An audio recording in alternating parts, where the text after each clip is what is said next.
요즘 집에서 서버 운영하시는 분들 많으시더라고요. 그런데 서버가 얼마나 공격당하는지 알고 계신가요? 저는 집에서 서버를 운영하지는 않고 데이터 센터에 서버를 넣어서 운영하고 있는데요. 제 서버가 어떻게 공격받고 있는지 살짝 보여드릴게요. 컴퓨터는 말 그대로 컴퓨터, 계산하는 기계입니다. 즉, 입력과 출력이 있습니다. 해킹은 바로 이 입력에서 시작됩니다. 우리가 웹사이트를 로그인할 때 아이디와 비밀번호를 입력합니다. 그런데 해커들은 여기에 상상도 못한 값을 넣습니다. 이렇게 코드를 넣어버리죠.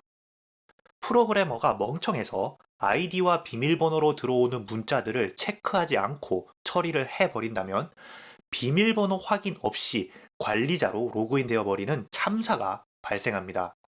이 공격법을 SQL 인젝션이라고 부르고 실제로 존재하는 공격법입니다. 따라서 프로그래머들은 입력값이 예상 범위의 값인지 항상 체크해야 하며 프로그램을 사용하는 유저는 이런 버그가 동작하지 않게 항상 패치된 최신 버전을 사용해야 합니다. 그런데 이건 머리가 조금 좋은 해커들의 공격 방법입니다. 실제로 이것보다 더 멍청한 해커들이 많은데요. 그냥 무작정 대입을 하는 겁니다. 제가 테스트로 웹사이트를 하나 만들었습니다. 아이디와 비밀번호를 입력하고 로그인을 누르면 하드디스크에 파일을 하나 만들 겁니다. 그런데 로그인하는 과정에서 로봇 체크하는 게 없다면 어떻게 될까요? 해커들은 실제로 무식하게 하나하나 대입을 하면서 비밀번호를 찾게 됩니다. 해커들이 할 짓이 없냐고요? 당연히 이걸 자동화하는 프로그램을 만들죠. 이렇게요. 제가 만든 이 프로그램을 돌려버리면 몇 초 사이에 엄청나게 많은 대입법 공격이 이루어진 모습을 확인할 수 있습니다. 이렇게 프로그램으로 대입해버리기 때문에 로그인할 때 로봇 체크를 하던지 휴대폰으로 인증하는 방식들이 나오는 것이죠. 이제 기본적인 해킹의 원리를 알았으니 제 서버의 실제 사례를 보여드릴게요. 저는 서버에서 PHP를 굴리지 않습니다. PHP는 전 세계에서 많이 쓰는 언어 중 하나로 잘하시는 분들도 있지만 초보자 분들이 압도적으로 많습니다. 그래서 PHP에는 기본적인 입력값 검사도 안 하고 돌아가는 프로그램들이 너무 많습니다. 따라서 저는 서버에서 절대로 PHP를 사용하지 않습니다. 그런데 제 서버에 PHP 파일을 요청하는 놈이 있다면 바로 해커겠죠. 이런 식으로 워드프레스를 열심히 찾는 놈이 있고요. PHP 마이어드민을 열심히 찾는 놈도 있습니다. 그 외 온갖 알려진 프로그램을 대입해서 찾아보려고 무식하게 공격하는 놈도 있습니다. PHP 코드가 없는 서버에서 PHP를 찾는다? 바로 차단입니다. 우리가 공유기 관리자 페이지에 들어갈 때 HTTP를 사용해서 접근하는데 이는 공유기가 웹서버 기능을 가지고 있다는 것을 의미합니다. 그런데 이 공유기 웹서버에 버그가 있다면 어떨까요? 해킹된 펌웨어로 업그레이드를 해버린다거나 관리자 권한을 딸 수 있다면요. 이 녀석은 제 서버가 넷기어 공유기일 것 같다고 생각해서 해킹을 시도했습니다. 투두를 보니 syscommand, 즉 콘솔을 실행시키고 임시 디렉토리를 비운 다음 자기가 만든 스크립트 코드를 다운로드 받아서 넷기어 공유기에서 실행시키게 만들었네요. 이렇게 공유기를 장악한 다음 뭘 하려고 했을까요? 거기에 연결된 컴퓨터들 다 감염시켜서 디도스 공격으로 쓰려고 했을까요? 아니면 컴퓨터나 공유기 경유해서 다른 컴퓨터를 해킹하려 했을까요?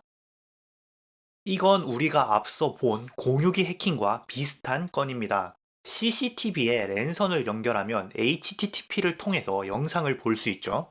즉, CCTV에도 웹서버가 설치되어 있습니다. 이 웹서버에 버그나 중국에서 만든 백도어, 백홀 같은 걸 제작자가 미리 심어놨다면 어떨까요? 이놈은 쉘, 윈도우로 치면 CMD 창으로 접근해서 명령어를 입력하게 해서 자기가 만든 코드를 실행시키려고 했습니다. CCTV를 장악해서 뭘 하려고 했을까요? 기업 CCTV인 줄 알고 기술을 탈취하려고 했을까요? 아니면 협박해서 비트코인을 얻으려고 했을까요? 이건 VPN 접속을 시도한 공격입니다. 제 서버에 접속한 다음 여기에 나온 주소로 접속을 시도한 겁니다. 즉, 제 서버를 경유해서 여기로 연결하겠다는 거죠. 저는 제가 사용하지 않는 모든 기능들은 다 꺼버리기 때문에 이 요청을 무시했고 차단했습니다. 만약, 귀찮으니까 나는 모든 기능 켜놔야지 했다면 해커에게 제 서버가 악용되고 있었겠죠? 기분 나쁘게 화웨이가 제 웹서버를 긁어가려는 시도군요. 구글봇 같이 검색 엔진이 들어와서 긁어가는 경우가 있긴 한데요. 이건 봇인 척 하면서 제 서버가 살아있는지 그렇지 않은지를 체크한 경우입니다. 저는 이런 요청에 아예 응답을 하지 않아요. 예를 들어 404 나파운드 같은 오류를 보여줬다면 어쨌든 파일이 있는지 없는지 검사를 해서 오류를 알려줬으니 서버가 동작하고 있구나 하고 추론할 수 있습니다. 저는 이런 연결이 들어오면 응답 자체를 안 해버립니다. 그리고 차단이죠. 요건 해커 중에서도 급이 낮은 놈입니다. 매스 스캔은 말 그대로 대량으로 포트 스캔할 때 쓰는데요.